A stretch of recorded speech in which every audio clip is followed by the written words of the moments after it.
जय हिंद। हम देखते हैं कि हम अपने इंटरनेट पे अगर किसी प्रोडक्ट को सर्च करते हैं, जैसे कि अगर सपोज हमने मोबाइल सर्च किया तो हमारे जितने भी सोशल मीडिया हैंडल्स होंगे उन सभी पे मोबाइल के ही ऐड दिखते हैं। सपोज कि आप रियल एस्टेट एजेंट के पास अगर आप जाते हो हाउस रेंट पे लेने के लिए या हाउस को परचेज करने के लिए, अपने अपार्टमेंट्स को परचेज करने के लिए, तो आपको पता नहीं कैसे कॉल आने लगते हैं बैंक से। हमने तो अपना नंबर बैंक को दिया नहीं, फिर भी बैंक से कॉल आते हैं। ऐसे ऐसे बैंक से कॉल आते हैं जिसमें हमारा अकाउंट नहीं है। तो ये कैसे होता है? हमें कॉल आते हैं गवर्नमेंट सर्विसेज के भी, हमें मैसेज आ जाते हैं कई सारे कंपनी से जिन्हें हमने देखा ही नहीं, जिन्हें हमने कभी जिसमें हमारा कोई कंसर्न ही नहीं है, फिर भी हमें मैसेज आते हैं। हमने तो नंबर नहीं दिया, फिर ये कैसे आ रहे हैं? ये है आपका डेटा का यूजेस। आपका डेटा कहां कहां सर्कुलेट होता है ये हमें पता नहीं है। हम अपने किसी ऐप को हम अगर इंस्टॉल करते हैं तो उससे हम परमिशन देते हैं, वो हमारे डेटा को एक्सेस करता है और उस डेटा को एक्सेस करता है, वो डेटा कहां पे जा रहा है ये हमें पता नहीं है। ये भी होता है कि वो डेटा सेल कर देते हैं। सपोज रियल एस्टेट वाले ने उस डेटा को शेयर कर दिया विथ बैंक, और बैंक या ऐसे जो फाइनेंशियल इंस्टीट्यूशंस है ये हमें कॉल करती हैं कि क्योंकि इन्हें पता है कि अगर ये रियल एस्टेट में के पास गए हैं, यानी अगर ये फ्लैट खरीदेंगे तो इनको लोन की रिक्वायरमेंट होगी, या अगर ये कार शोरूम में गए हैं तो इनको लोन की रिक्वायरमेंट होगी। तो यहां पे डेटा का शेयरिंग भी होता है। कुछ लेवल पे ये सही भी होता है, लेकिन कुछ जगह पे इसमें कंसर्न भी है। क्या है? क्योंकि हमारे डेटा का इस्तेमाल कहां हो रहा है ये हमें नहीं पता है। हमारा ओवरऑल डिस्कशन आज डेटा पे होने वाला है, क्योंकि हम लोग आज डिस्कस करेंगे about the digital personal data protection act 2023। ये आपके प्रीलिम्स के लिए भी इंपॉर्टेंट होगा और मेंस के लिए भी इंपॉर्टेंट होगा। कंप्लीट एनालिसिस करेंगे इसमें क्या है, कैसे इसका बैकग्राउंड क्या है, कैसे हम इस पे क्या कमेटी बनी थी, इसे कैसे लोकसभा में पेश किया गया, क्या क्या इसके फीचर्स हैं, क्या मेरिट है क्या डिमेरिट है, इन सब पे हम लोग डिस्कस करेंगे। तो चलिए स्टार्ट करते हैं। Digital personal data protection act, क्योंकि डेटा के लिए प्रोटेक्शन, डेटा का रेगुलेशन जरूरी है, क्योंकि अगर ये नहीं हुआ तो ये बहुत बड़ी ये बिजनेस है, ये बहुत बड़ा बिजनेस है। ये करोड़ों में डेटा को सेल किया जाता है और हमारा डेटा हमें ही नहीं पता कि हम कहां हमारा डेटा है। डेटा में हम कई जगह एक्सेस अपना देते हैं। हम लोग अपना नेम, इवन बर्थ, अपना ईमेल आईडी, अपना एड्रेस, सब कुछ मेंशन करते हैं। ठीक है, तो एक बार हम थोड़ा सा हिस्टोरिकल इसका जो बैकग्राउंड है, इसके बैकग्राउंड पे आते हैं। तो इसके बैकग्राउंड में हम देखेंगे कि एक कर्नाटक के पूर्व फॉर्मर जस्टिस थे, फॉर्मर जज, कर्नाटक हाई कोर्ट के फॉर्मर जज के.एस. पुट्टास्वामी। इन्होंने एक पिटीशन फाइल की और इन्होंने चैलेंज किया आधार को। रिटायर्ड जज हैं कर्नाटक के। इन्होंने एक आधार की कॉन्स्टिट्यूशनलिटी को चैलेंज किया in the supreme court.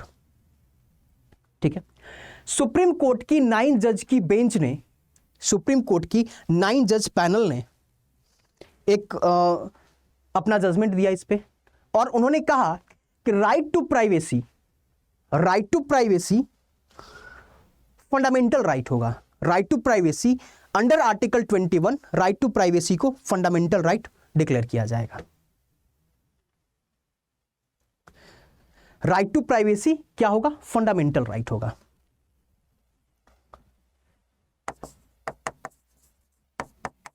Right to privacy, जिसको हम कहते हैं निजता का अधिकार,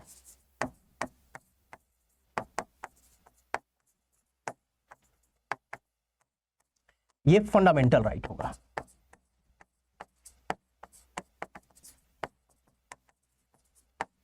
under article 21 right to life and personal liberty. Article 21 के तहत राइट टू प्राइवेसी को फंडामेंटल राइट का स्टेटस दिया जाएगा। ठीक है, यहां पे सुप्रीम कोर्ट ने एक पैनल एक कमिटी बनाने की रिकमेंडेशन की कि एक कमिटी बनाई जाए और ये कमिटी होनी चाहिए फॉर द डेटा प्रोटेक्शन। तो डेटा प्रोटेक्शन के लिए एक कमिटी बनाई गई, उस कमिटी का नाम है B N Srikrishna committee, justice B N Srikrishna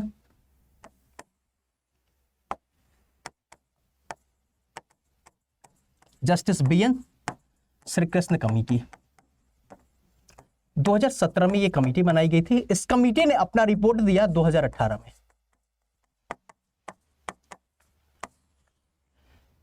committee किसके लिए थी? For data protection.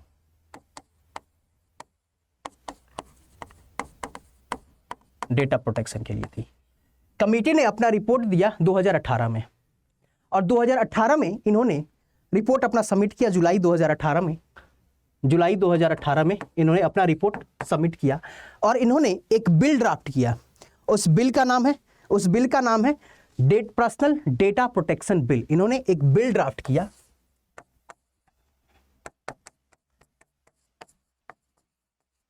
उस बिल का नाम है data protection bill.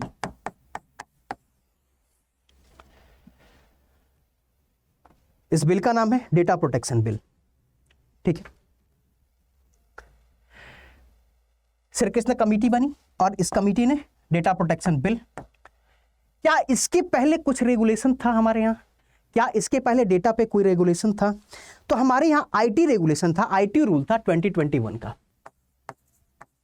2000 IT rule 2000 के तहत यहाँ पे प्रोविजंस रखे जाते थे।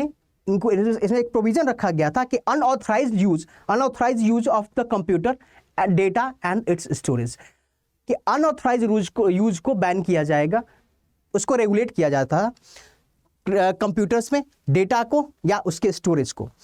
लेकिन वो रूल इतना ऐसे कठोर रूल नहीं बनाए गए थे जिसका इस्तेमाल जिससे हमारा डेटा प्रोटेक्ट हो सके। और इसमें फिर 2021 में इसको अमेंड भी किया गया। 2000 का ये एक्ट था आईटी रूल को, उसको 2021 में अमेंड किया गया। और जब अमेंड किया गया तो उसमें बताया गया, उसमें कुछ मैकेनिज्म तैयार किया गया सोशल मीडिया को लेकर के और ओटीटी प्लेटफॉर्म को लेकर के। लेकिन यहां भी डेटा के लिए कोई स्ट्रिंजेंट रूल नहीं बनाया गया कि जिससे डेटा प्रोटेक्शन हो सके। ओके, उसके बाद जब डेटा लोकसभा में ये बिल को पेश किया गया। लोकसभा में जब बिल पेश होता है तो इसमें कुछ जो बिल ड्राफ्ट किया गया था बी एन श्रीकृष्ण कमेटी के द्वारा, उस बिल को जब लोकसभा में रखा गया तो एक कमेटी बनाई गई। उस कमेटी ने उस बिल को देखा और उस बिल को रिव्यू किया और उस बिल में कुछ प्रॉब्लम्स थी जिसको अलग की गई। ठीक है, और उस बिल को एक अच्छे तरीके से तैयार किया गया और एक नए फॉर्म में उस बिल को टेबल किया गया लोकसभा में टेबल किया गया। और ये लोकसभा में जब टेबल किया गया उसके बाद उसे लोकसभा और राज्यसभा से, और सेम डे में उनको जब लोकसभा और राज्यसभा से जब पास हुआ तो सेम डे में उसे प्रेसिडेंट का एसेंट मिल गया। ठीक है, उसके बाद ये क्या बन जाता है? ये एक्ट बन जाता है। तो अब हम देखेंगे कि क्या फीचर है इस एक्ट का। क्या इस एक्ट से डेटा का प्रोटेक्शन हो पाएगा? क्या इस एक्ट से डेटा प्रोटेक्ट हो पाएगा? इन सभी चीजों को हम डिस्कस करेंगे। बिफोर वी बिगिन, अगर आप स्टेट पीसीएस की तैयारी कर रहे हैं, किसी भी स्टेट पीसीएस की तैयारी कर रहे हैं और आप चाहते हैं कि कॉन्सेप्चुअल क्लैरिटी हो आपके ईच एंड एवरी सब्जेक्ट्स की, आपके एक सब्जेक्ट को अच्छे से पढ़ाया जाए, आपका पूर्ण सिलेबस को कवर किया जाए। सबसे बड़ी बात होती है सिलेबस को कवर ही करना। सिलेबस कवर ही नहीं हो पाता है, तो सिलेबस को कवर किया जाए, अच्छे लेवल पे कवर किया जाए, साथ में आपके आंसर राइटिंग की प्रैक्टिस हो, मेंस प्री के आपके टेस्ट सीरीज ऑर्गेनाइज किए जाए। तो इन सब के लिए आप ज्वाइन कर सकते हैं state PCS pre plus mains live foundation batch, चाहे यूपी पीसीएस के हों, Bihar PCS, Orissa PCS, Assam PCS, Madhya Pradesh PCS, JNK PCS और Punjab PCS. You can use my code Vidyalive to get the maximum discount. आपको यहाँ पे मैक्सिमम डिस्काउंट मिल जाएगा और हमारा जो एडमिशन है ये 24 अक्टूबर को क्लोज हो जाएगा इसमें, ठीक है। तो यू कैन ज्वाइन नाउ। तो क्या फीचर्स क्या है इस डेटा प्रोटेक्शन एक्ट की, क्या फीचर्स हैं, तो हम लोग डिस्कस करते हैं इसको। तो सबसे पहला फीचर्स हम देखते हैं क्या कह रहा है। The bill provides for the processing of the digital data in the manner that recognise both the rights of the individual. यहां पे क्या किया गया, दोनों के राइट को, right of the individual to protect their personal data and need to process such personal data for the lawful purposes and the matter connected therewith or incidental thereto, ठीक है। यहां पे क्या किया गया कि ये जो बिल जो प्रोवाइड किया गया पर्सनल डेटा के लिए, इसने रिकॉग्नाइज किया इंडिविजुअल के राइट्स को। क्योंकि अगर डेटा हमारा लीक होता है तो डेटा का इस्तेमाल कहां पे होता है ये हमारे लिए जानना जरूरी है। ये हमारा राइट है कि हमें पता चले कि हमारा डेटा जा कहाँ रहा है, हमारे जो डेटा हम प्रोवाइड कर रहे हैं क्या जरूरत है उतने डेटा की, जो इंफॉर्मेशन हमसे ली जा रही है क्या उस इंफॉर्मेशन की रिक्वायरमेंट है, क्या उतना इंफॉर्मेशन देने की जरूरत है उन्हें, ये सब कुछ हमें इसके फीचर्स में हमें देखने को मिलेगा। Right, the bill protects digital personal data, that is the data by which a person may be identified by providing for the following. देखिए, the obligation of the data fiduciaries, दो बातें। एक तो डेटा फ्यूडिशरीज, डेटा फ्यूडिशरीज कौन है, जैसे दो होता है, एक डेटा फ्यूडिशरीज और डेटा प्रिंसिपल। डेटा प्रिंसिपल वो होता है जो यूज करता है, जैसे वी आर द यूजर्स, हम यूज कर रहे हैं, हम किसी प्लेटफॉर्म को यूज कर रहे हैं, हमने अपने डेटा को फीड किया उस प्लेटफॉर्म पे, तो हम क्या कर रहे हैं, हम डेटा प्रिंसिपल हैं, we are the data principal. और जो प्लेटफॉर्म हमारे डेटा को एक्सेस कर रही है, वो क्या है, डेटा फ्यूडिशरीज है, ठीक है, वो डेटा फ्यूडिशरीज है। डेटा प्रिंसिपल और डेटा फ्यूडिशरीज, ये दो बातें आपको पता होनी चाहिए, ठीक है। तो जो ऑब्लिगेशन है, ऑब्लिगेशन ऑफ डेटा फ्यूडिशरीज, वो क्या हो सकता है, वो पर्सन हो सकते हैं, कोई कंपनी हो सकती है, कोई गवर्नमेंट एंटिटीज है, हु प्रोसेस डेटा, जो डेटा को प्रोसेस करते हैं, and for the data processing, that is the collection, storage and any operation of the personal data, यानी वो कलेक्शन करे, उसका स्टोरेज करे, ठीक है। तो ऑब्लिगेशन किस पे होगा, डेटा फ्यूडिशरीज पे होगा। And the right and the duty of the data principal, हमारा राइट, हमारी राइट, क्योंकि हम क्या है, डेटा प्रिंसिपल हैं, हम लोग क्या है, डेटा प्रिंसिपल्स हैं, तो हमारी राइट, हमारी क्या क्या राइट होनी चाहिए, और हमारी कुछ ड्यूटी को भी बताया गया है। जैसे हम कॉन्स्टिट्यूशन की बात करते हैं तो कॉन्स्टिट्यूशन हमें फंडामेंटल राइट दिया है, तो कॉन्स्टिट्यूशन ने हमें फंडामेंटल राइट दिया तो साथ साथ हमें फंडामेंटल ड्यूटी भी दी। यहां भी आपको राइट दी गई है, यहां भी आपको राइट है, तो साथ साथ में आपके साथ ड्यूटी भी लगाई गई है, हम उसको भी देखेंगे। अगर आप मेंस लिखेंगे तो मेंस में इन सारी बातों को मेंशन करना बहुत जरूरी है, इन सभी चीजों को मेंशन करना बहुत जरूरी है, ठीक है। तीसरी बात है financial penalties for the breach of right, financial penalty लगाई जाएगी अगर आपने राइट ब्रीच होती है, अगर आपके राइट को ब्रीच की जाती है, आपके राइट को भंग किया जाता है, आपके राइट का उल्लंघन होता है, तो क्या होगा, फाइनेंशियल पेनाल्टीज लगाई जाएगी। साथ में जो अगर राइट भंग होता है, अगर ड्यूटी भंग होता है, अगर आप ड्यूटी भंग करते हो, अगर ऐसा होता है कि आपने ड्यूटी नहीं निभाई, तो भी आप पे राइट है, तो भी आप पे पेनाल्टी है। यानी यहां पे जो फ्यूडिशरीज है उसको तो पेनाल्टी है, उसने अपने उस पे भी ऑब्लिगेशन है, उस पे भी पेनाल्टी लग सकती है अगर उसने डेटा को ब्रीच किया। लेकिन अगर जो डेटा प्रिंसिपल है उसने उसने अपनी ड्यूटी नहीं निभाई, तो भी वहां पे तो क्या होगा, तो वहां पे उसे भी उसकी पेनाल्टी देनी पड़ेगी, ठीक है। Now the bill also seeks to achieve the following, हमें क्या क्या होगा, क्या क्या अचीव करेगा, introduce the data protection law, ठीक है। डेटा प्रोटेक्शन लॉ इंट्रोड्यूस किया गया with minimum disruption while assuring the necessary change in the way data fiduciaries process the data. ठीक है, देखिए जब डेटा प्रोटेक्शन बिल पेश किया गया था तो कहा गया था कि यूरोपियन यूनियन के मॉडल को फॉलो किया जा रहा है। तो पर्सनल डेटा प्रोटेक्शन बिल, क्योंकि अभी हम बात कर रहे हैं कि ये जो बिल है, ये बिल की बात कर रहे हैं, not the act. Data protection bill, ठीक है, पर्सनल डेटा प्रोटेक्शन बिल, ये बिल जब था इसने फॉलो किया किसको? फॉलो किया किसको?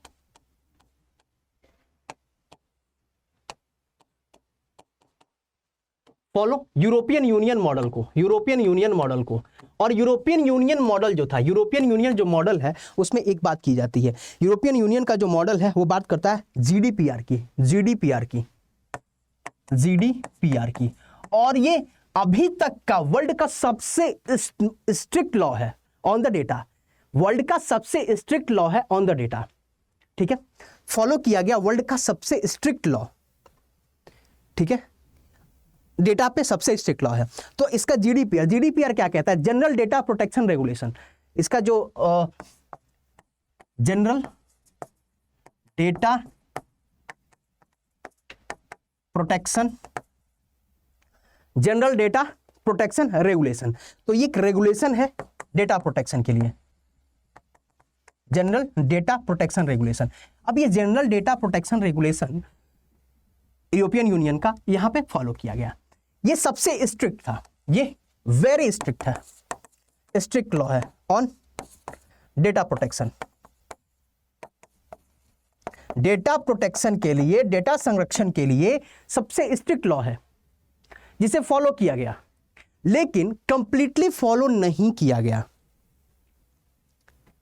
इंडिया ने इसे कंप्लीटली फॉलो नहीं किया, इसको बोरो किया गया, लेकिन इसमें चेंजेस किए गए। और चेंजेस कैसे किए गए कि कुछ चीजों पे छूट दी गई, कुछ एंटिटीज को डेटा एक्सेस के लिए छूट दी गई, जैसे स्टार्टअप्स को, क्योंकि जो नए स्टार्टअप्स हैं उसको रिक्वायर्ड है डेटा का,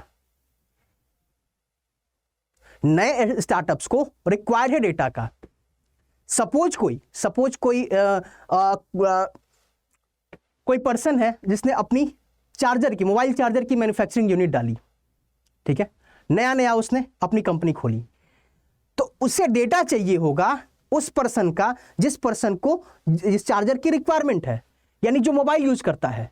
तो जो मोबाइल यूजर्स होंगे उनका, जो उसके पर्टिकुलर चार्जर के मोबाइल यूजर्स होंगे उनको टारगेटेड ऑडियंस चाहिए। तो उसको जब वो ऑडियंस चाहिए तो उसके लिए वो क्या होगा, उसके लिए अगर उसे वो डेटा मिल जाएगा तो उसका सेल हो जाएगा, उसका सेल बढ़ जाएगा, वो अपने सेल को पिच कर सकता है, उस पर्टिकुलर ऑडियंस को पिच कर सकता है। तो इसके लिए ये डेटा की रिक्वायरमेंट वहां पे है उसे। तो ऐसे कुछ छूट दी गई, किसे दी गई? जो नए जो स्टार्टअप्स हैं या जो ऐसे बिजनेस हैं जिनको, जो जैसे आईटी बिजनेस हैं या जो सॉफ्टवेयर बिजनेस हैं जिनको डेटा की रिक्वायरमेंट है, उनको यहाँ पे छूट दी गई। साथ में ये इसलिए किया गया ताकि आपका जो एज ऑफ लिविंग है ये इन्हांस हो सके।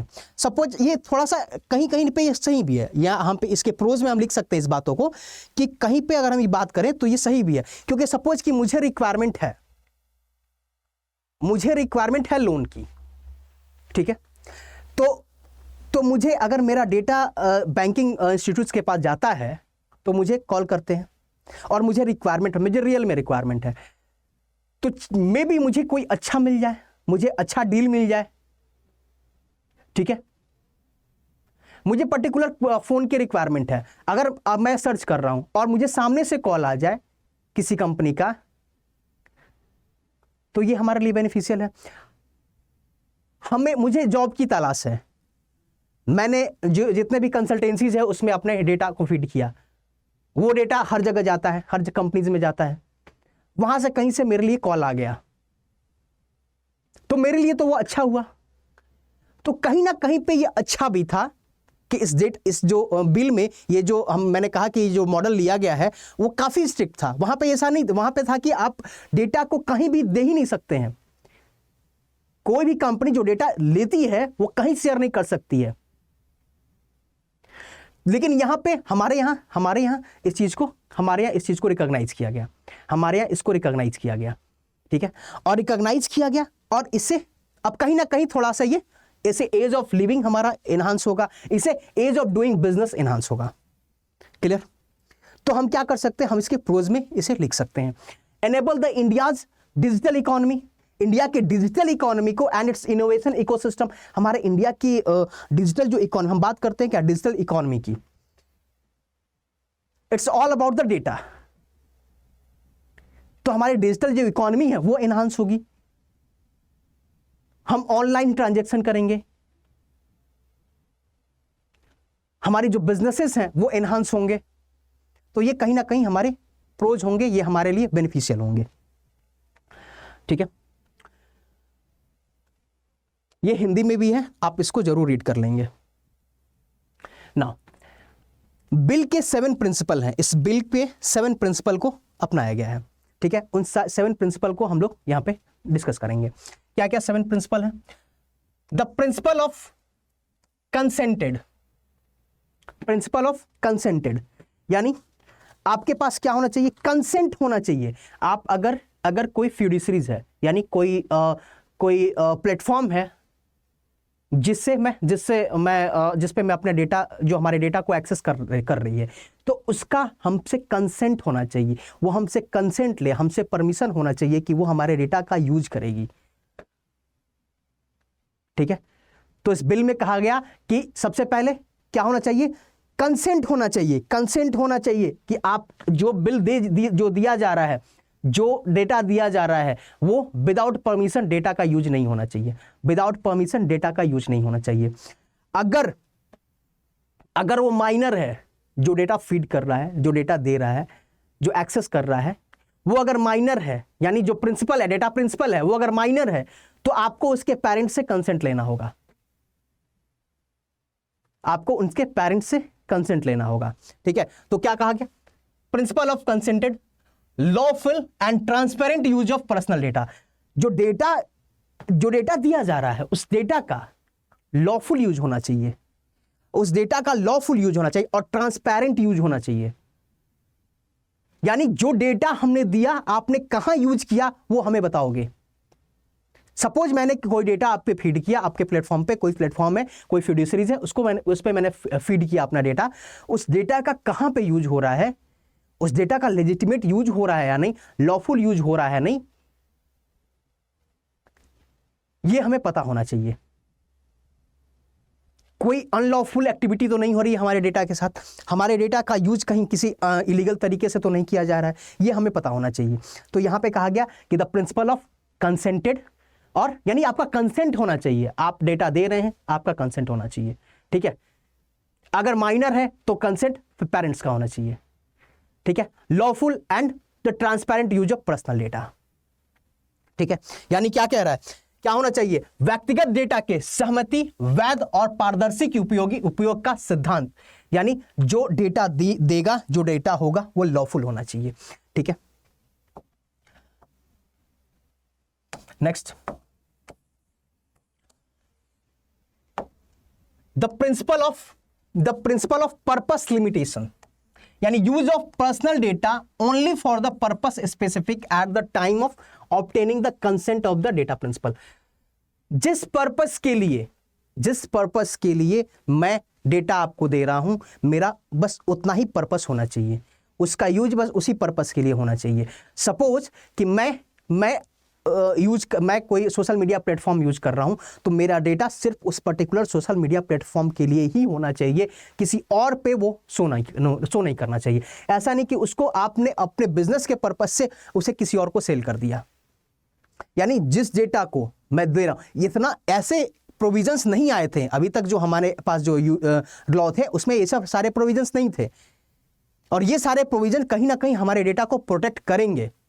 ठीक है, तो क्या कहा गया कि यहाँ पे जो हमारे डेटा होगा उस डेटा का जो जिस पर्पस के लिए आप डेटा लेंगे, यानी लिमिटेशन होना चाहिए, जिस पर्पस के लिए आप लेंगे आप उसी पर्पस को यूज करेंगे, दूसरे पर्पस के लिए यूज नहीं करेंगे।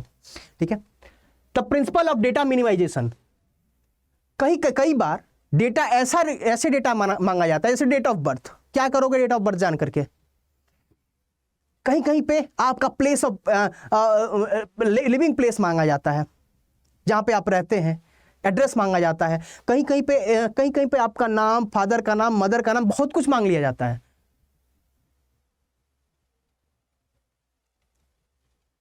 ठीक है, कहीं कहीं पे ये भी मांगा जाता है what is your favourite colour. तो ये एक आपकी बिहेवियर को एग्जामिन करने के लिए ये सब मांगा जाता है। तो इतने डेटा की क्या रिक्वायरमेंट है? नहीं है। तो जितना कम से कम डेटा की रिक्वायरमेंट हो उतना ही डेटा मांगा जाए, जितने कम से कम डेटा की रिक्वायरमेंट हो। मिनिमम रिक्वायरमेंट डेटा की क्या होनी चाहिए? Minimum requirement. ठीक है, न्यूनीकरण का सिद्धांत, यानी सबसे न्यूनतम जो हमारे पास डेटा होना चाहिए, एकदम मिनिमाइजेशन, मिनिमल डेटा की रिक्वायरमेंट होनी चाहिए आपको।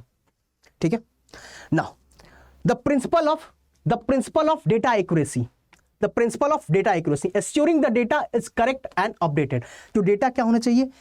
डेटा एक्यूरेसी, डेटा जो होना चाहिए करेक्ट होना चाहिए, एक्यूरेट होना चाहिए। ठीक है, data should be correct and accurate.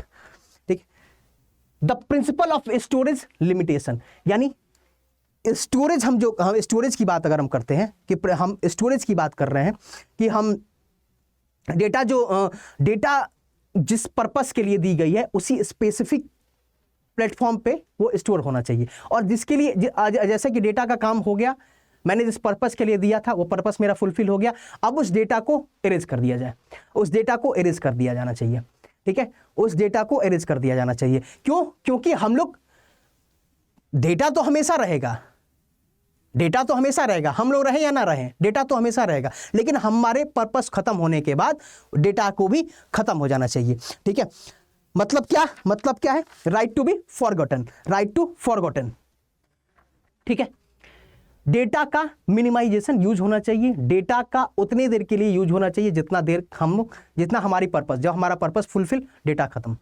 ठीक है, the principle of reasonable security safeguard, principle of reasonable security safeguard. तो एक रीजनेबल सिक्योरिटी होनी, हमने डेटा आपको दिया, हमने डेटा जो आपको दिया वो आपके हमारे सुविधा के लिए और आपके सुविधा के लिए दिया गया, ताकि आप अपने कस्टमर को आइडेंटिफाई कर पाओ। लेकिन उस डेटा का प्रोटेक्शन होना चाहिए, उतना सेफगार्ड होनी चाहिए। ठीक है, वो डेटा सेफ होना चाहिए, उस डेटा का लेजिटिमेट यूज होना चाहिए, उस डेटा को गलत यूज नहीं होना चाहिए। अगर वो सेफ नहीं है तो आपकी जिम्मेदारी, उस डेटा को सेफ करने की जिम्मेदारी किसकी है? हमने आपको दिया, आपकी रिस्पॉन्सिबिलिटी पे, यानी डेटा जिस हम सोशल मीडिया पे डेटा फीड कर रहे हैं उनकी रिस्पॉन्सिबिलिटी पे दी गई, तो उस डेटा की उस जरूरत तो रिस्पॉन्सिबिलिटी किसकी है? उस प्लेटफॉर्म की है। अगर ये ब्रीच होगा तो उस पर पेनल्टी लगेगी। अभी पेनल्टी कितनी है अभी मैं आपको बताऊंगा। द प्रिंसिपल ऑफ अकाउंटेबिलिटी, ठीक है, प्रिंसिपल ऑफ अकाउंटेबिलिटी, अगर आपको अकाउंटेबल होना पड़ेगा, अगर ब्रीच होता है, अगर डेटा ब्रीच होता है तो अकाउंटेबल होना पड़ेगा, आपको उसकी रिस्पॉन्सिबिलिटी लेनी होगी। ठीक है, आपको उसकी रिस्पॉन्सिबिलिटी लेनी होगी। ठीक है, बिल ने कुछ इनोवेशंस भी किए, कुछ अपने इनोवेशंस भी रखे, जैसे सरल यूज किया गया, कंसाइज किया गया, सरल किया गया, यानी सिंपल हो, एक्सेसिबल है, रेशनल है या एक्शनेबल लॉ। ठीक है, प्लेन लैंग्वेज यूज किया गया, नॉर्मल लैंग्वेज यूज किया गया। ठीक है, contains the illustration that make the meaning clear, यानी ताकि आपका जो मीनिंग हो ये नॉर्मल पर्सन भी इसे समझ पाए, मीनिंग क्लियर हो। कोई लीगल टर्म, उतना बड़ा लीगल टर्म को यूज नहीं किया गया। ठीक है, कंटेन्स नो प्रोविजंस, ठीक है, यानी ऐसे कोई प्रोविजंस कोई कंटेंट्स नहीं किया गया, ऐसे कोई प्रोविजंस को नहीं कंटेन किया गया जिसमें आपको प्रॉब्लम हो सके या जिसमें आप अनकंफर्टेबल हो। ठीक है, यानी प्रोविजंस ऐसे ही रखे गए हैं जो प्रोविजंस वैलिड हैं, जिसकी रिक्वायरमेंट है, जिसकी रिक्वायरमेंट है, ठीक है, has minimal cross referencing, minimal cross referencing रखी गई, ठीक है, मिनिमम क्रॉस रेफरेंसिंग रखी गई, यानी ऐसा नहीं कुछ रखा गया कि जिससे डेटा का एक्सेसिव यूज हो जाए, जिससे डेटा का एक्सेसिव यूज हो, या एक दूसरे से कनेक्शन जो है, जैसे क्रॉस रेफरेंसिंग ना हो, एक दूसरे से जो कनेक्शन है वो मिनिमम हो पाए, ठीक है, यानी डेटा को हम एक से ट्रांसफर दूसरे के पास करें, दूसरे से ट्रांसफर तीसरे के पास करें, इस चीज को मिनिमाइजेशन, इस चीज पे ध्यान दी गई, ठीक है। नेक्स्ट देखिए, by using the word she instead of he, जो हमने यहां पे यूज किया, क्या किया गया, सी को यूज किया गया, नॉट ही। क्यों? For the first time it acknowledge women in the parliamentary law, women को पार्लियामेंट्री लॉ मेकिंग में वुमेन को एक्नॉलेज करने के लिए यहां पे जो वर्ड यूज किया गया वो सी यूज किया गया, ही यूज नहीं किया गया, ठीक है। यहां पे वर्ड क्या यूज किया गया, सी यूज किया गया, ही यूज नहीं किया गया, ठीक है।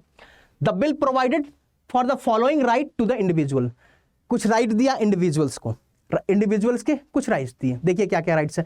Right to access the information about the personal data processed, यानी आपके पास एक्सेस है, उस इंफॉर्मेशन का एक्सेस होगा कि आपका जो पर्सनल डेटा है वो कहां प्रोसेस्ड हो रहा है, आपका पर्सनल डेटा कहां है, उसका एक्सेस होगा आपके पास, उसको इन्फॉर्म किया जाएगा, ठीक है।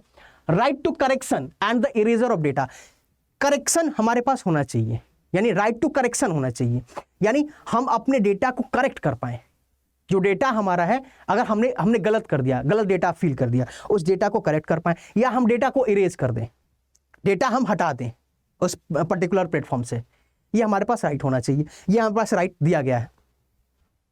राइट टू ग्रीवांसेस रिड्रेसल, यानी जो शिकायत है हमारी, जो ग्रीवांसेस हैं वो रिड्रेस होना चाहिए, वो सॉल्व होगा, ठीक है। जो ग्रीवांसेस हैं उसको हम अपने जो ग्रीवांसेस हैं, जो शिकायत है, हम यहाँ पे उसको सॉल्व कराना होगा, वो सॉल्व होगा, ठीक है। The right to nominate a person who exercise the right in case of death और इनकैपेसिटी, अगर सपोज कि मैं डेटा यूज कर रहा हूं, मैं कोई सोशल मीडिया प्लेटफॉर्म यूज कर रहा हूं और मेरी डेथ हो जाती है, ठीक है, या मैं अभी कैपेबल नहीं हूं उसको यूज करने के लिए, तो उसका एक्सेस किसके पास होगा, उसका एक्सेस किसके पास होगा, तो वहां पे मुझे राइट है कि मैं अपने नॉमिनी को नॉमिनेट कर दूं, कि मेरे बाद ये मेरा नॉमिनी होगा, ये उस प्लेटफॉर्म को एक्सेस करेगा, ठीक है। तो ये हमें राइट दी गई, ये हमें राइट दी गई, ठीक है। तो फॉर द एनफोर्सिंग हिज या her right and affected data principal may approach the data fiduciary in the first instance, ठीक है। अगर किसी भी तरह का कोई भी अफेक्टेड जो डेटा प्रिंसिपल है वो अप्रोच कर सकता है डेटा फ्यूडिशरीज को, पहले इंस्टेंस में डेटा फ्यूडिशरीज को, यानी अगर मेरा किसी पर्टिकुलर सोशल मीडिया प्लेटफॉर्म पे मेरी अगर डेटा से रिलेटेड कोई प्रॉब्लम है तो पहले मैं उसे अपना ग्रीवांसेस दूंगा, ठीक है। उसके बाद क्या बनाया गया, उसके बाद बनाया गया है data protection body of India, data protection board of India बनाया गया, यहां पे और क्या बनाया गया, data protection board of India बनाया गया, data protection board of India बनाया गया। ये क्या है, ये एक स्टैट्यूटरी बॉडी है, ये एक स्टैट्यूटरी बॉडी है,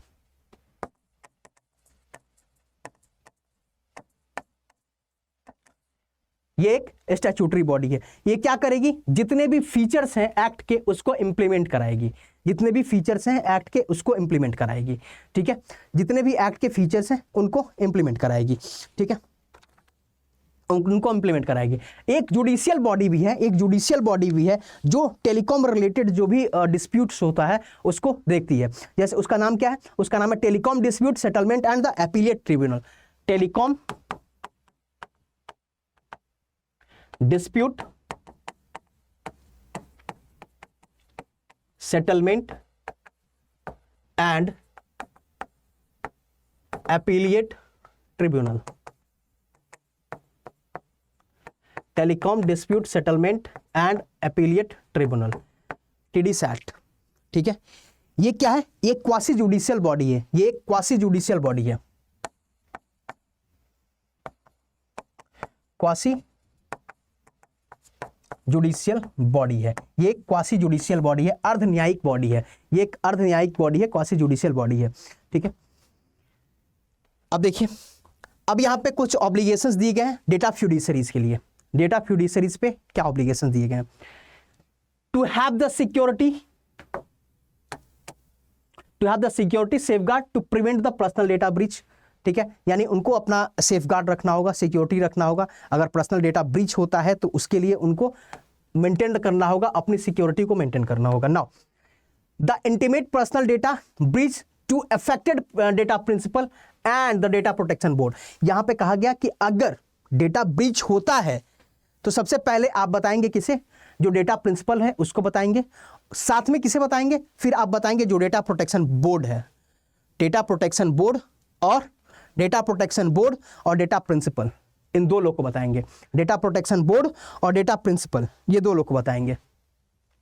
ठीक है, क्यों बताएंगे? क्योंकि अगर हमें पता है, अगर मैंने किसी सोशल मीडिया प्लेटफॉर्म पे अपना डेटा एंटर किया है, ठीक है, मेरी अगर कोई अकाउंट है और मुझे पता है कि ये मैनेज हो गया, ये कहीं पे इसमें डेटा ब्रीच हो चुका है, ठीक है, तो इसका गलत इस्तेमाल हो सकता है, तो मैं तुरंत इसको क्या करूंगा? मैं तुरंत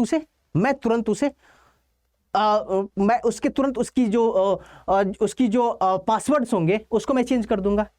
मैं पहली बार यही कर सकता हूं, मेरे हाथ में क्या है, ये है कि मैं उसको चेंज कर सकता हूं, या फिर मैं उसे डिलीट करने की कोशिश करूंगा। ठीक है, मैं ये कर सकता हूं। ठीक है, तो आपको इसलिए कहा गया कि पहले आपको इन्फॉर्म करना होगा जो डेटा प्रिंसिपल है and the data protection board, ये डेटा प्रोटेक्शन बोर्ड, उनको भी आपको इन्फॉर्म करना होगा। To erase the personal data when it is no longer needed for the specific purpose. अगर किसी स्पेसिफिक पर्पस के लिए, अब ज्यादा लंबा उस स्पेसिफिक पर्पस पूरा हो चुका है, अब उसकी डेटा की रिक्वायरमेंट नहीं है, तो वैसे डेटा को इरेज करना होगा। ठीक है, ऐसे डेटा को इरेज करना होगा। देखिए, कई बार क्या होता है कि फर्जी नाम पे डेटा बनाए जाते हैं, फर्जी नाम पे डेटा बनाए जाते हैं और कई बार चलते रहते हैं, तो ऐसे डेटा को इरेज कर देना होगा जिसका कोई रिक्वायरमेंट नहीं है। ठीक है, to erase personal data upon the withdrawal of consent. अगर कंसेंट विड्रॉ कर दिया गया, अगर कंसेंट दिया गया तो ठीक है, अगर कंसेंट विड्रॉ हो गया तो वो जो डेटा है वो इरेज हो जाना चाहिए, वो डेटा इरेज हो जाना चाहिए। ठीक है, to have in place grievances redressal system and officer to response to queries from the data principal. ठीक है, यानी जो ग्रीवांसेस रिड्रेसल सिस्टम आपको रखना होगा, यानी आपका जो डेटा प्रिंसिपल के द्वारा जो शिकायतें आएंगी उसको सॉल्व भी आपको करना है। कौन करेगा? डेटा फ्यूडिशरीज, पहले इंस्टांस में डेटा फ्यूडिशरीज ही करेगा, तो डेटा फ्यूडिशरीज को जो ग्रीवांसेस होंगे उसको सॉल्व करना होगा, उसको रिस्पॉन्ड करना होगा। जो क्वायरीज होंगे डेटा प्रिंसिपल के द्वारा, जो क्वायरीज होगा उसको रिस्पॉन्स भी करना होगा। ठीक है, आपको पता है कि गवर्नमेंट ऑफ इंडिया ने ग्रीवांसेस रिड्रेसल ऑफिसर बनाने के लिए जितने भी सोशल मीडिया प्लेटफॉर्म है, चाहे फेसबुक है, ट्विटर है, व्हाट्सएप है, उन सभी को एक रिकमेंडेशन दी थी, एक ऑर्डर दिया गया था गवर्नमेंट ऑफ इंडिया के द्वारा कि एक ग्रीवांसेस रिड्रेसल बनाया जाए, एक ऑफिसर्स अपॉइंट किया जाए कि अगर किसी भी तरह का कोई प्रॉब्लम है तो उससे कनेक्ट किया जा सके। ठीक है, अभी इस डेटा के आने से पहले ही, इस बिल के आने से पहले ही गवर्नमेंट ने ये स्टेप लिया गया था, गवर्नमेंट के द्वारा ये स्टेप लिया गया था। ठीक है, इस बिल में भी कहा गया कि आपको उस पर्टिकुलर ऑफिसर्स को रखना होगा जो ग्रीवांसेस है उसके रिड्रेसल पे काम करे। ठीक है, to fulfil the certain additional obligation, जो एडिशनल ऑब्लिगेशन है उनको फुलफिल करना होगा in the respect of data fiduciaries notified as the significant data fiduciaries, as such as appointing a data auditor को appoint करना होगा and conducting the periodic data protection impact assessment. ठीक है, to ensure the higher degree of data protection, यानी आपको time to time assessment भी करना होगा कि आपका डेटा प्रोटेक्ट है, क्या इम्पैक्ट हो रहा है। ठीक है, ये सब आपको करना होगा, डेटा को ऑडिट करना होगा। ये डेटा, ये आपके ऑब्लिगेशंस हैं फ्यूडिशरीज पे, जो ये फ्यूडिशरीज हैं उन पे ऑब्लिगेशंस हैं। ठीक है, एक चीज और कही गई, the bill safeguard the personal data of children also. ये बिल क्या करता है? ये पर्सनल डेटा को भी सेफगार्ड करता है। ये नहीं है, चिल्ड्रन के पर्सनल डेटा को सेफ गार्ड करता है। ठीक है, यहाँ पे क्या कही गई कि जो पर्सनल डेटा है चिल्ड्रंस के, उनको उनका गलत इस्तेमाल नहीं होना चाहिए। ऐसा नहीं कि हम बच्चों को प्रभावित करने के लिए उनके डेटा को हम अलग अलग तरीके से यूज करें। ठीक है, the bill allow of data fiduciaries to process a personal data of children only with the parental consent, यानी जो चिल्ड्रन हैं उनके लिए आप उनके पेरेंट्स से कंसेंट लेना होगा। ऐसे हम बिना उनके कंसेंट के, बिना उनके पेरेंट्स के कंसेंट के, मैंने पहले भी आपको बताया कि अगर बच्चा 18 साल से कम का है, चिल्ड्रन है, ठीक है, माइनर है, तो उसका क्या होना, तो क्या करना होगा, उसी के लिए कंसेंट लेना होगा, उसके पेरेंट्स से कंसेंट लेना होगा उस डेटा को प्रोसेस करने के लिए।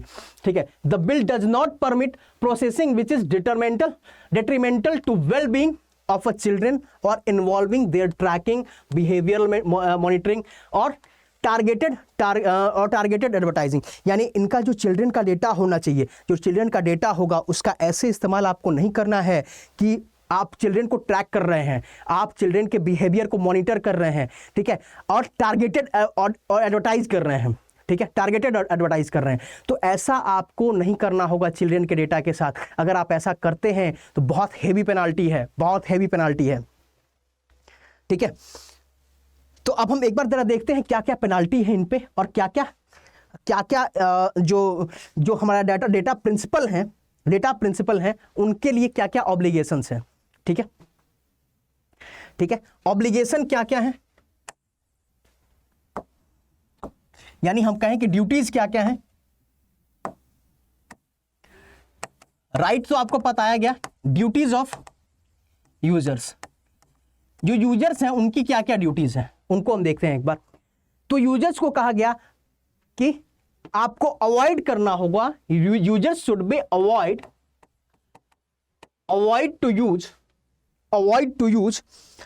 To register a false complaint. आपको अवॉइड करना होगा रजिस्टर अ फॉल्स कंप्लेंट, गलत कंप्लेंट को, फॉल्स कंप्लेंट को रजिस्टर करने से अवॉइड करना होगा। गलत कंप्लेंट आपको रजिस्टर नहीं करना होगा। ठीक है, फॉल्स कंप्लेंट रजिस्टर नहीं करना होगा। Not provided false permission. ठीक है, कोई भी फॉल्स परमिशन नहीं देना होगा, फॉल्स परमिशन नहीं देना होगा। ठीक है, कोई फेक अकाउंट नहीं, फेक अकाउंट अवॉइड क्या करना होगा, registered a fake account, fake account नहीं बनाना होगा। जैसे बनाते हैं ना एंजल प्रिया, ठीक है, ऐसे करके जो फेक अकाउंट बनाते हैं, लड़के लड़कियों के नाम पे फेक अकाउंट बना देते हैं, तो ऐसा नहीं करना होगा। अगर आप ऐसे करते हुए पकड़े जाते हैं तो पेनाल्टी है। पेनाल्टी कितने की है, अगर आप वायलेशन करते हैं, वायलेशन ऑफ ड्यूटीज, अगर ड्यूटीज का वायलेशन होता है तो पेनाल्टी कितने की है, पेनाल्टी है। और पेनाल्टी कितने की है, तो पेनाल्टी है अप टू 10,000 की, अप टू 10,000 की पेनाल्टी भी है। अगर ये ड्यूटी आपने अगर नहीं निभाया, अगर इस ड्यूटी को अगर आप मिस कर रहे हैं तो आपको, अगर वायलेट कर रहे हैं तो पेनाल्टी भी है 10,000 की, अप टू 10,000 की पेनाल्टी है। ठीक है, चलिए, ये तो पेनाल्टी किस पे है, यूजर पे है। अब पेनाल्टी किस पे, अब पेनाल्टी किस पे, फ्यूडिशरीज पे, जो डेटा फ्यूडिशरीज है किस पे है, डेटा फ्यूडिशरीज पे।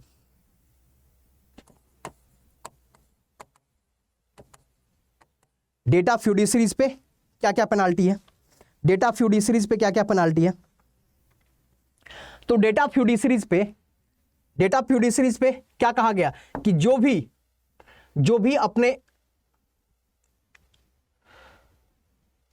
भी आपको राइट्स दिए, जो भी आपको ऑब्लिगेशंस दिए गए हैं, यानी जो भी आपको बताया गया है, या भी जो भी डेटा प्रोटेक्शन के लिए लॉ बनाए गए हैं, अगर आप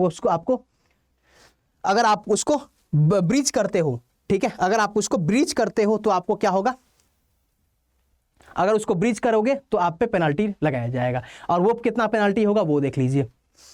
तो data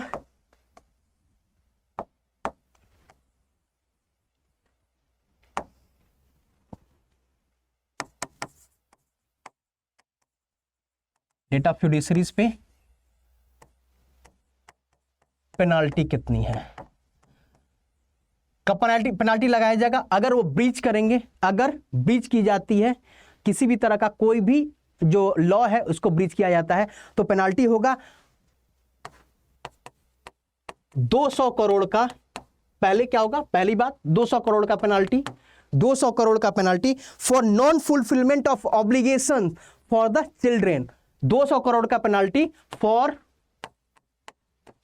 non fulfilment of obligations, non fulfilment of obligations, ठीक है, non fulfilment of obligations for children, ठीक है, चिल्ड्रेन के लिए, अगर चिल्ड्रेन के लिए अगर non fulfilment of obligation for children, ठीक है, अगर चिल्ड्रेन का डेटा अगर आप ब्रीच करते हैं तो आपको 200 करोड़, ठीक है, पेनाल्टी लगेगी। दूसरा, up to 250 crore, up to 250 crore for the failure of protection of user data, for the failure in protection of users data.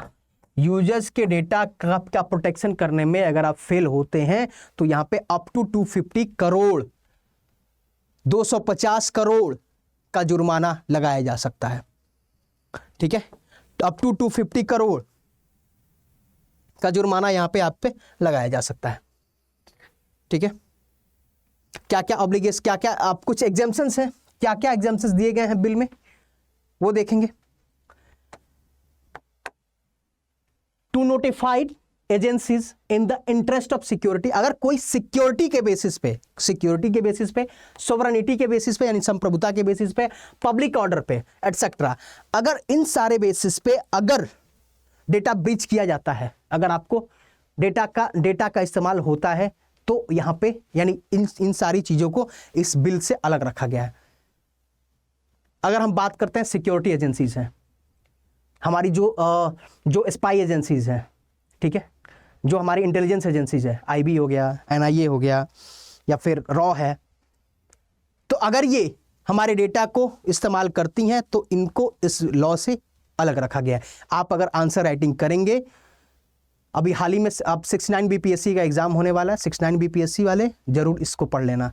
अगर आप इस पे आंसर राइटिंग करेंगे तो आपको ये सारी बातें लिखनी पड़ेंगी, ठीक है। हिंदी और इंग्लिश, मैं ज़्यादातर समझा रहा हूँ आपको इंग्लिश में, बोल रहा हूँ हिंदी में, इंग्लिश को यूज कर रहा हूँ, आप हिंदी वाले भी देख लेंगे, ठीक है। For notified agencies in the interest of security, sovereignty या पब्लिक ऑर्डर की अगर हम बात करते हैं तो भी आपको क्या करना होगा, यहां पे इनको अलग रखा गया है। रिसर्च पर्पस से, अचीविंग और स्टैटिस्टिकल पर्पस के लिए जो डेटा यूज होंगे, अगर उसका वायलेशन यहाँ पे होता है तो इसको इन लॉ से अलग रखा जाएगा। फॉर स्टार्टअप और other notified category of the data fiduciaries, कुछ जो स्टार्टअप के लिए या जो कैटेगरी जो नोटिफाइड की गई है उनके लिए ये लॉ नहीं है, उनको इस लॉ से अलग रखा जाएगा। To enforce the legal right and the claim, legal right और क्लेम के आधार पे, अगर हम लीगल राइट क्लेम कर रहे हैं, लीगल राइट कर रहे हैं या क्लेम्स कर रहे हैं, उस आधार पे अगर डेटा का यूज किया जाता है, डेटा को प्रोसेस किया जाता है तो उस टाइम पे इसको ब्रीच नहीं कहा जाएगा, ठीक है। उस डेटा को हम ब्रीच नहीं कर रहे हैं, यानी उस डेटा को हम उस डेटा का प्रोटेक्शन है, उसको हम इस लॉ के अंदर नहीं रखेंगे। टू परफॉर्म द जुडिशियल और रेगुलेटरी फंक्शन, अगर हम जुडिशियल फंक्शन परफॉर्म हो रहा है या कोई रेगुलेटरी फंक्शन, कोई रेगुलेशन लगाया जा रहा है तो उस केस में क्या होगा, उस केस में इसका इस्तेमाल नहीं कर सकते, तो उस केस में हम इसको जुडिशियल पर्पस को हम इसके अंदर नहीं रखेंगे, ठीक है, जुडिशियल पर्पस को इसके अंदर नहीं रखा जाएगा। To prevent, detect, investigate of और परसिक्यूट द ऑफेंसेस, अगर कोई ऑफेंस है, कोई ऑफेंस हुआ है, कोई क्राइम हुआ है तो उसको क्या होता है, पुलिस क्या करती है, डेटा का इस्तेमाल करती है, फोन नंबर से ट्रैक करती है, ठीक है। तो उस टाइम पर अगर कर दिया जाए, अगर ऐसा होगा कि और जैसे देखिए जब ये डिबेट हो रहा था लोकसभा में तो वहां पे कहा गया, यहाँ पे ये भी कहा गया कि सपोज कि कोई डिजास्टर आया हुआ है, कोई डिजास्टर हो या पुलिस कोई इन्वेस्टिगेट कर रही हो, ठीक है। तो उस टाइम पे डेटा के लिए अगर हम डेटा के लिए अगर और रिक्वायरमेंट है, डेटा की रिक्वायरमेंट है और डेटा के लिए हम कंसेंट लेने जाएंगे, पर्सन से कंसेंट की बात करेंगे तो हमें टाइम लगेगा और हमारा इन्वेस्टिगेशन हैम्पर हो सकता है। या अगर डिजास्टर है तो हमें पता होना चाहिए कि किस एरिया में कितने लोग हैं, तो उसके लिए अगर हम परमिशन लेने जाएंगे तो हमें प्रॉब्लम हो जाएगी, यानी इन्वेस्टिगेशन में या फिर उस यानी जो वहाँ पे हम अगर हमको जो संसाधन इस्तेमाल वहाँ पे करनी है, वहाँ पे जो रेस्क्यू करना है, इसमें प्रॉब्लम हो जाएगा। तो इसलिए कुछ कैटेगरी में इस प्रोटेक्शन एक्ट से, इस एक्ट से इनको दूर रखा जाएगा। जैसे हम डिजास्टर मैनेजमेंट के केस की बात कर रहे हैं या फिर हम पुलिस की बात कर रहे हैं, तो पुलिस अपने इन्वेस्टिगेशन में अगर डेटा ब्रीच करती है तो उसको इस लॉ के अंदर नहीं काउंट किया जाएगा। The process in India personal data of non-resident under the foreign contract, यानी जो नॉन रेसिडेंट है, जो अगर हम प्रोसेस कर रहे हैं इंडिया में, यानी किसी के पर्सनल डेटा जो नॉन रेसिडेंट है, उसको भी इस लॉ के अंदर नहीं रखा जाएगा। फॉर अप्रूव्ड मर्जर और डी मर्जर एक्सेट्रा, कोई अप्रूव्ड मर्जर है या डी मर्जर है जो अप्रूव्ड है, उसको भी यहाँ पे हम नहीं रखेंगे। To locate the defaulters and their financial assets, कोई अगर कोई डिफॉल्टर है, कोई फाइनेंशियल डिफॉल्टर है, तो उसको लोकेट करने के लिए या उसके एसेट्स को लोकेट करने के लिए अगर डेटा का यूज किया जाता है तो उसको भी इस लॉ के अंदर नहीं रखा जाएगा। आपको ये एग्जेम्पशंस हैं, यानी ये कुछ एक्सेप्शंस हैं, आपको इसको ध्यान रखना होगा, इसको आपको अपने आंसर राइटिंग में लिखना होगा, ठीक है। Now the key function of the board, जो बोर्ड है उसकी क्या क्या फंक्शंस हैं, वो क्या क्या कर रही है, आपको मैंने अभी क्या बताया, अभी बताया गया कि digital data protection board of India बनाया गया। Data protection board of India बनाया गया, ये क्या था, एक स्टैट्यूटरी बॉडी है, ठीक है। तो उसके कुछ कार्य बताए गए। To give the direction for the remediating और मिटिगेटिंग द डेटा ब्रीचेस, ठीक है। जो डायरेक्शन क्या करेगा, ये डायरेक्शन देगा, रेगुलेट करेगा, जो डेटा ब्रीच अगर होता है तो उसके लिए डायरेक्शन देगा, ठीक है। To inquire into the data breaches and complaints and impose the financial penalty, ये क्या करेगा, डेटा ब्रीच अगर होता है तो उसकी इंक्वायरी करेगा, कंप्लेंट फाइल अगर होता है तो उसकी इंक्वायरी करेगा, देखेगा कि उसकी जो डेटा जो पेनाल्टी है उसको इंपोज करेगा। मैंने बताया ना कि 200 का, 250 करोड़ का, 200 करोड़ का जो पेनाल्टी लगेगा, या जो डेटा प्रिंसिपल है उस पर भी जो पेनाल्टी लगेगा अप टू 10,000 रुपीज़ का, तो उस पर तो क्या करेगा, उसको इंपोज करेगा। To refer the complaint for the alternate dispute resolution and to accept the voluntary undertaken from the data fiduciaries, तो क्या करेगा, अगर डेटा डिस्प्यूट यहाँ पे अगर नहीं हो पाता है, रिजॉल्व नहीं हो पाता है, तो उसे क्या करेगा, जो अल्टरनेट डिस्प्यूट रेजोल्यूशन है उसको ये ट्रांसफर करेगा। टू एडवाइज द गवर्नमेंट को एडवाइज करेगा। टू ब्लॉक द वेबसाइट को ब्लॉक करने के लिए, ऐप्स को ब्लॉक करने के लिए। Of a fiduciaries who is found to repeatedly breach the provision of the bill, अगर कोई फ्यूडिशरीज है, कोई प्लेटफॉर्म है, कोई सोशल मीडिया प्लेटफॉर्म है, या कोई भी ऐसा कंपनीज है जो बार बार इस लॉ को ब्रीच कर रहा है, बार बार लॉ को वायलेट कर रहा है, तो उसको ब्लॉक कर दिया जाएगा, उसको बैन कर दिया जाएगा इन इंडिया, ठीक है। अब देखिए क्या था, हमने यूरोपियन मॉडल को अपनाया था, मैंने आपको बताया कि यूरोपियन मॉडल को अपनाया गया, general data protection regulation, focus on the comprehensive data protection law, ठीक है, for the processing of the personal data. Right to privacy ensured as the fundamental right, यहाँ भी क्या है, राइट टू प्राइवेसी को as a fundamental right ensured किया गया है। यूएस का मॉडल क्या है, यूएस का मॉडल जो है, no comprehensive set of privacy right, कोई कॉम्प्रिहेंसिव सेट नहीं यहाँ पे रखा गया, यानी यूएस में, ठीक है। लिमिटेड सेक्टर स्पेसिफिक रेगुलेशन है, मतलब एक लिमिटेड रेगुलेशन यहाँ पे लगाई गई है, कोई एक जैसे यूरोपियन मॉडल है उस तरह से कोई मॉडल नहीं लिया गया। और यूरोपियन मॉडल, मैंने बताया कि यूरोपियन मॉडल सबसे स्ट्रिक्ट मॉडल है, अभी तक का सबसे स्ट्रिक्ट मॉडल है। चाइनीज मॉडल की बात करें तो चाइनीज मॉडल में सब कुछ पब्लिक ही है, ठीक है। तो यहाँ पे जब पर्सनल इंफॉर्मेशन प्रोटेक्शन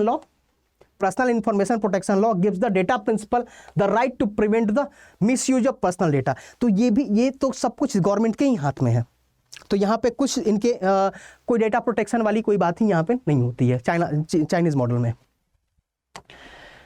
ठीक है। तो अब क्या क्या चैलेंजेस हैं इनके, और क्या हम बात करेंगे, क्या इस लॉ में क्या क्रिटिसाइज इसको किया जा रहा है, कई सारे क्रिटिसिज्म भी इसके आ रहे हैं, तो क्या क्रिटिसिज्म क्या है इनके। तो सबसे पहली बात कि यहाँ पे कहा गया कि की enforcers, that is the member of data protection board are appointed by the centre. अगर कोई की इन्फोर्सर है या जो मेंबर हैं डेटा प्रोटेक्शन बोर्ड के, जो डेटा प्रोटेक्शन बोर्ड के मेंबर हैं, उनको अपॉइंट किया जा रहा है बाय द सेंटर, और सेंटर के द्वारा अपॉइंट किया जाएगा। तो यहाँ पे जो अपोजिशन का कहना है कि अगर सेंटर के द्वारा इनको अपॉइंट किया गया तो सेंटर इनको मैनिपुलेट भी कर सकती है, सेंटर इनको अपने पर्पस के लिए या पॉलिटिकल पर्पस के लिए भी यूज कर सकती है। ये भी इनका क्रिटिसिज्म है।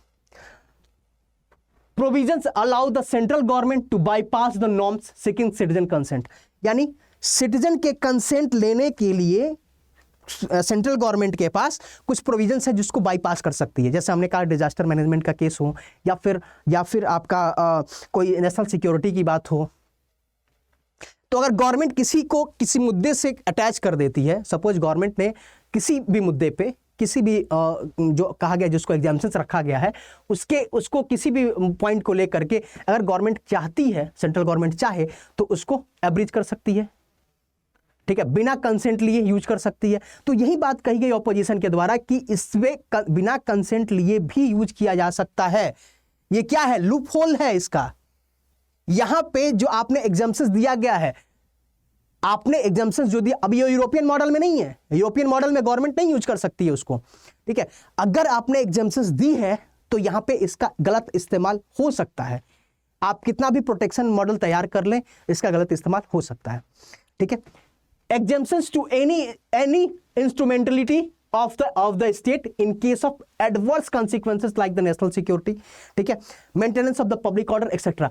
यहां पे जो एग्जाम्पशंस दी गई है, ठीक है, तो एग्जाम्पशंस नेशनल सिक्योरिटी की बात है। अगर हम बात करें, अगर ट्रू एग्जाम्पशंस हो कि नेशनल सिक्योरिटी है, maintenance of the public order है, तो ये चल सकता है। लेकिन अगर इसके नाम पे नेशनल सिक्योरिटी के नाम पे, पब्लिक ऑर्डर के नाम पे अगर इसका गलत इस्तेमाल हो, अब पुलिस के पास एक्सेस होगा, पुलिस के पास एक्सेस है, पुलिस किसके अंडर है, गवर्नमेंट के कंट्रोल में है, और गवर्नमेंट के कंट्रोल में है तो डेटा किसके कंट्रोल में, गवर्नमेंट के कंट्रोल में होगा। गवर्नमेंट चाहे तो उस डेटा को यूज कर सकती है, कहां यूज कर सकती है, पर्सनल बेसिस पे इन द सेंस इलेक्शंस में यूज हो सकते हैं। ये एक आरोप लगाया गया है, ये क्रिटिसिज्म है, ठीक है। सही भी हो सकता है, नहीं भी सही हो सकता है, ठीक है, लेकिन ये एक पॉसिबिलिटी मानी जा रही है। और बात कही गई कि आपने स्टार्ट किया to follow the US model, यानी यूरोपियन यूनियन का मॉडल, लेकिन आते आते आपने चाइनीज मॉडल को फॉलो कर लिया। यानी जो एक्ट था, जो बिल था, उसको स्टार्ट किया गया, यानी जो बिल तैयार किया गया, मैंने इसलिए कहा कि बिल, यानी जो बिल तैयार किया गया ये यूरोपियन यूनियन के मॉडल पे तैयार किया गया था, लेकिन जो बिल से एक्ट बनते बनते ये क्या हो गया, ये एक चाइनीज मॉडल पे आ गया। यानी आपने इतने एग्जाम्पशंस रख दिए, इसमें इतनी मॉडिफिकेशंस कर दिए कि ये यूरोपियन मॉडल पे रहा ही नहीं, ठीक है। ये भी क्रिटिसिज्म किया गया, ये क्या किया गया, ये भी क्रिटिसिज्म आपको लाया गया, ठीक है। तो ये क्या था, ये आपका क्रिटिसिज्म था। नाउ अगर आपको वे फॉरवर्ड लिखना हो तो एक चीज हम यहां पे लिख सकते हैं कि सबसे पहली बार तो डेटा प्रोटेक्शन का इस्तेमाल, डेटा प्रोटेक्शन के लिए गवर्नमेंट ने नॉर्म्स बनाए हैं, मतलब रेगुलेशंस लाए हैं, ऐसे एक्ट बनाए हैं, ठीक है। नॉर्म्स तो पहले भी बने थे, लेकिन कंप्लीट एक स्टैट्यूटरी एक्ट यहां पे तैयार की गई।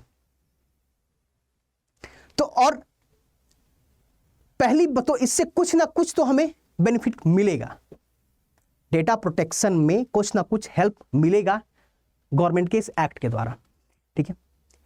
और अगर इसमें इसकी रेगुलेशन अगर अच्छे से की जाए, अच्छे से रेगुलेशन अगर की जाती है इन द फ्यूचर, तो हमारे लिए डेटा, मतलब कोई भी पर्सन अगर इस लेवल तक अगर डेटा को प्रोटेक्ट किया जाएगा तो कोई भी पर्सन अपने डेटा को शेयर करने में उन्हें प्रॉब्लम नहीं होगी, ठीक है। और हम डिजिटली और एनहांस होंगे। हम बात करते हैं डिजिटल इकोनॉमी की, तो डिजिटल इकोनॉमी बनने में, ठीक है, हमारे लिए ये और ये एनहांसमेंट ये हमारे लिए एक होगा, ठीक है। ये हम और एक क्या होगा, हम जो एक बैलेंस वे हमें अपनाना होगा। कैसे? एक हमारी जो इनोवेशंस हैं, हम जो इनोवेट कर रहे हैं, या फिर जो हमारा रेगुलेशन है, क्योंकि दोनों को देखना होगा। एक हमारा तो इनोवेशन भी है, हमारा बिजनेस भी है, इकोनॉमी भी है, और रेगुलेशन भी है। हम बिना डेटा के, बिना डेटा एक्सेस के हम इकोनॉमी में भी अच्छा नहीं कर सकते हैं। इकोनॉमी में भी बिना डेटा के एक्सेस के हम अच्छा नहीं कर सकते हैं। लेकिन साथ साथ हमें उस डेटा का प्रोटेक्शन भी करना होगा, यानी हमें रेगुलेशन भी रखना होगा। तो गवर्नमेंट को क्या करना होगा? गवर्नमेंट को यहां पे चेक्स एंड बैलेंसेस अपनाने होंगे, चेक्स एंड बैलेंसेस अपनाने होंगे। ठीक है, गवर्नमेंट को चेक्स एंड बैलेंसेस अपनाने होंगे, यानी हमको एक बैलेंस वे में चलना होगा, रेगुलेशन पे भी और इनोवेशन पे भी। ठीक है, क्योंकि हमें यहां पे अपने एज ऑफ लिविंग को भी स्टैंडर्ड बनानी है। ठीक है, और एज ऑफ बिजनेस को भी, डूइंग ऑफ बिजनेस को भी एक अच्छा बनाना है। ठीक है, नाउ अगेन, तो ये आपका डेटा प्रोटेक्शन एक्ट रहा। आप इस पे आंसर राइटिंग कर सकते हैं, आप इस पे कंप्लीट आंसर राइटिंग करेंगे। आप इसके क्या मेरिट्स हैं, क्या डिमेरिट्स हैं, क्या डिबेट इसमें हुई है, क्या मैंने कई सारे पॉइंट पे मैंने डिस्कस किया है, उन सभी सभी को आप लिख सकते हैं।